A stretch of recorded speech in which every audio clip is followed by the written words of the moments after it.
Let's go over what I read in October because I had a pretty good month. A Curse for True Love.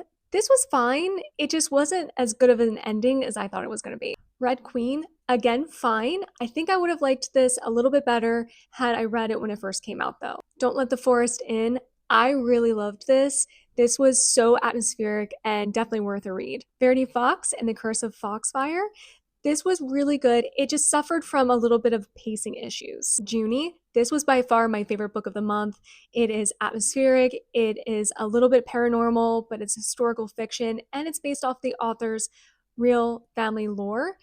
Also, it's the author's debut novel, and it blew me away, so highly recommend. You Weren't Meant to Be Human. This is not going to be for everybody, but I really enjoyed this. This has a lot of important things to say, and it says it so beautifully and brutally that I would just really recommend if you're not too squeamish. The Nickel Boys, this writing was perfect. My only criticism is that it is a little bit too perfect. It needed to have a little more injection of the author's actual voice. It read a little bit too much like nonfiction. Love is a War Song. I have come to the conclusion, unfortunately, that cowboy romances are just not for me. It's just not my genre that I gravitate towards or particularly enjoy.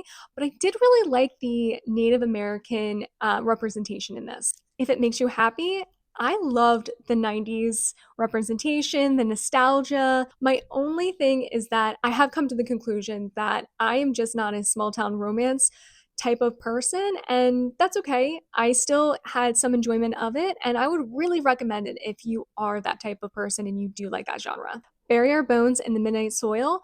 This was beautifully written. I loved this so much. My only gripe with it is that it took a little bit to get into each character. There's three in total.